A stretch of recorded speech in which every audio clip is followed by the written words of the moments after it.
आदि के प्रभाव से कठोर चट्टानों की संधियां या संधियों के फटने या तल के सहारे टूटने में या टूट टूट कर छोटे कणों में बिखरने या बालू में बदल जाती है, उसे अपघटन या भौतिक या यांत्रिक अपक्षय कहते हैं। दूसरा है अपघटन। जब चट्टानों में पाए जाने वाले खनिज, रसायन पदार्थ जल एवं वायुमंडल की गैसों के साथ विशेष प्रकार की क्रिया करके चट्टानों को घोलकर या रासायनिक क्रिया द्वारा चूरा एवं अन्य पदार्थों में बदलते हैं, तब ये जो क्रिया कहलाती है अपघटन। यह अपक्षय की विशेष दशा है, इसी कारण इसे रासायनिक अपघटन भी कहते हैं, क्योंकि जो चट्टानों की संधियों में चूना होता है वो जल के साथ घुलकर बह जाती है, जिसके बाद में ये चट्टानें जो है क्या होती है, टूट जाती हैं। तो इस प्रकार का जो अपघटन होता है वह रासायनिक अपघटन भी कहलाता है। अपक्षय के प्रकार तथा उसके प्रमुख कारक।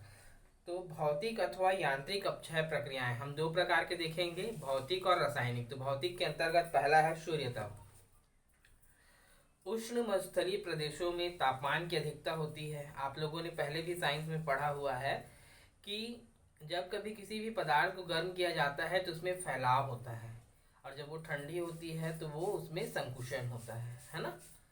तो जो गर्म प्रदेश है, जैसे मरुस्थलीय प्रदेश की हम बात कर रहे हैं, तो उन प्रदेशों में तापमान अधिक होता है, और जो भी चट्टानें होती है उनमें अधिक ताप के कारण क्या होता है, फैलाव होता है, और जैसे ही शाम होता है उनमें क्या होती है, संकुचन होने लगती है। लगातार क्या होता है, फैलाव और संकुचन के परिणाम स्वरूप जो है धीरे धीरे वो चट्टानें जो है अपने स्थान पर टूटकर बिखरने लगती है। ये सूर्य तप के प्रभाव के कारण होता है। साथ ही साथ क्या होता है कि जब कभी बहुत अधिक तेज बारिश होती है और सूर्य तप की गर्मी के कारण क्या होता है, जब उसमें पानी पड़ता है तो वो चट्टानें जो होती है चटक जाती है। जैसे कि एग्जाम्पल के लिए आपके घर में जो गर्म बल्ब होती है, बारिश के मौसम में यदि वो बाहर होती है, जब उसमें पानी की बूंदें पड़ती है तो कैसे फट जाती है, वैसे ही चट्टानें भी क्या होती है कि जब बहुत अधिक गर्म होती है और उस पर बारिश का पानी पड़ता है तब भी वो अपने साथ टूट जाती है। साथ ही साथ जो है इसी संकुचन के परिणाम स्वरूप क्या होता है, लगातार फैलने और सिकुड़ने के परिणाम स्वरूप जो होता है चट्टानों की परत दर परत निकलने लगती है। जैसे हम प्याज के छिलके को निकालते हैं तो अंदर छिलका फिर छिलका फिर छिलका, फिर लास्ट में हमको जो है प्याज का मुख्य भाग मिलता है। तो वैसे ही चट्टान में भी छिलके छिलके छिलके फिर लास्ट में जो उसका पिंड वाला भाग है वो वैसे ही बचा रह जाता है।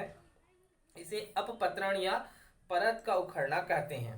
दूसरा है पाला या तुषार। तो शीत प्रदेशों में क्या होता है, जो चट्टानें होती है रात में ओस की बूंदें पड़ती है और वो उन दरारों में भर जाती है, जो चट्टान है उनकी दरारों में भर जाती है, और ठंड जब अधिक होती है तो क्या होता है, वो जम जाती है, और फिर सुबह जब धूप निकलती है तो वो पिघल जाती है। इस प्रकार जो चट्टानों की संधियां हैं वो धीरे धीरे फैलने लगती है और लास्ट में जाकर क्या हो जाती है, टूट जाती है। तीसरा है दाब मुक्ति।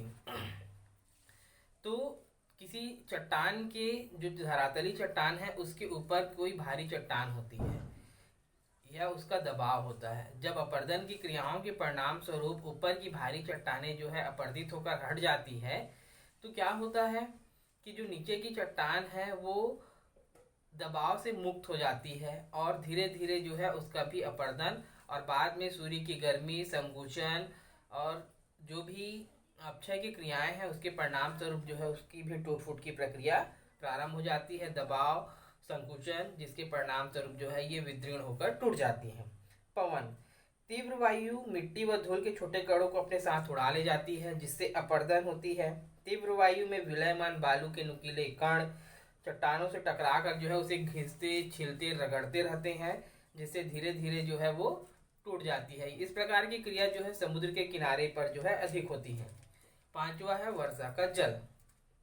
जिस प्रकार शीशे की तिक्त चिमनी जल पर के छींटे पर पड़ने से शीशा चटक कर टूट जाता है, जैसे मैंने बल्ब के बारे में बताया था, तो हम इसमें जल के जो है शामिल करते हैं कि जब बहुत अधिक चट्टानें गर्म होती है और उसमें पानी पड़ता है तो वो क्या होती है, तेजी से सिकुड़ती है, जिसके परिणाम स्वरूप जो है वो चटक कर टूट जाती है। ये थे हमारे भौतिक अपक्षय। अब हम देखेंगे रासायनिक अपक्षय, जिसके परिणाम स्वरूप जो है चट्टानें अपने ही स्थान पर टूट फूट कर बिखर जाती हैं। रासायनिक अपक्षय में चट्टानों की टूटने फूटने की अपेक्षा घोलने एवं सूखने की क्रिया अधिक होती है, अर्थात जो है चट्टानों में जो खनिज होते हैं वो जल के साथ घुल करके जो है बह जाते हैं, जिसकी वजह से जो है इस प्रकार की टूट फूट की प्रक्रियाएं होती है। इसमें ऑक्सीजन, हाइड्रोजन, कार्बन डाइऑक्साइड आदि जो है प्रमुख होते हैं। चलिए देखते हैं रासायनिक अपक्षय। तो पहला है विलयन। वर्षा के जल का सामान्य अपक्षय कार्य जो है चट्टानों में स्थित कुछ घुलनशील पदार्थ जैसे कि चूना, सेल खड़ी जिसे हम जिप्सम भी कहते हैं,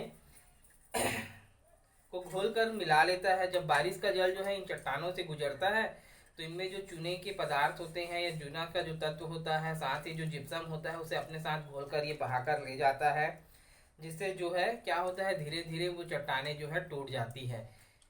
ठीक है, यह प्रक्रिया जो होती है वो चूने के प्रदेशों में अधिक होती है। दूसरा है जल योजन। खनिज युक्त चट्टानों में जब जल प्रवेश करता है तो चट्टानों के आयतन में वृद्धि हो जाती है तथा खनिज के साथ रासायनिक क्रिया करता है, जिससे चट्टानों के कणों का विखंडन होता है। ठीक है, जो चट्टानें होती है जिसमें खनिज होता है, जब वो चट्टानों में भीगती है तो क्या होती है, जैसे हम चना या कुछ भी चीजें करते हैं तो जब जल उसमें भरता है क्या होता है, वो वृद्धि हो जाती है, उसके आयतन में वृद्धि हो जाती है, फैल जाती है। तो ऐसी जो खनिज युक्त चट्टानें हैं वो भी क्या होती है, फैल जाती है, और खनिज के साथ जो है जल रासायनिक क्रिया करता है, जिसके कारण बाद में चट्टानों में क्या हो जाता है, विखंडन हो जाता है। उनके कण धीरे धीरे चट्टान से अलग होते हैं और अंत में इसी क्रिया के पुनरावर्तन के कारण खनिज युक्त चट्टान का मिट्टी में परिवर्तन हो जाता है। ऑक्सीकरण, ये तो सबको पता है कि जल में विद्यमान ऑक्सीजन का प्रभाव जो है लौह युक्त चट्टानों में अधिक होता है। इस रासायनिक क्रिया में ऑक्सीकरण की क्रिया के कारण जो लोहे युक्त चट्टान होती है वो आयरन ऑक्साइड बनाता है। चट्टानों का रंग लाल व पीला हो जाता है। इसके प्रभाव से चट्टानें ढीली पड़ती हैं और चट्टानों के कण में विखंडन हो जाता है। सामान्यतः जंग लगने की जो प्रक्रिया होती है वो आयरन ऑक्साइड या ऑक्सीकरण के प्रभाव से ही होता है कि लोहा जो है ऑक्सीजन से संपर्क करके जो है आयरन ऑक्साइड बना लेता है।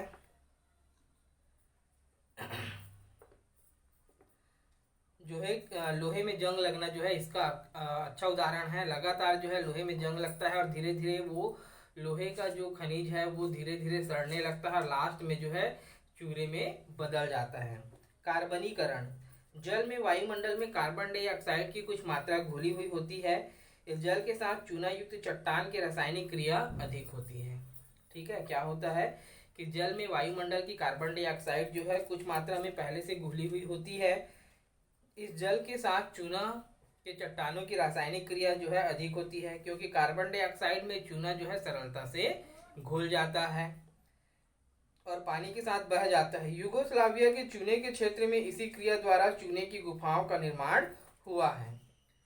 ठीक है, उसके बाद है जैविक एवं जैविक कार्य एवं अपक्षय। तो ये जो है जैविक या जीवों या कीटों के द्वारा किया जाता है। ठीक है, तो मुख्य रूप से जो है अपक्षय का मतलब होता है अपने ही स्थान पर जो है चट्टानों का टूट फूट कर बिखरना। अपक्षय दो प्रकार के होते हैं, भौतिक अपक्षय और रासायनिक अपक्षय। ठीक है, किसी भी प्रकार का डाउट होगा तो जरूर पूछेंगे। Thank you.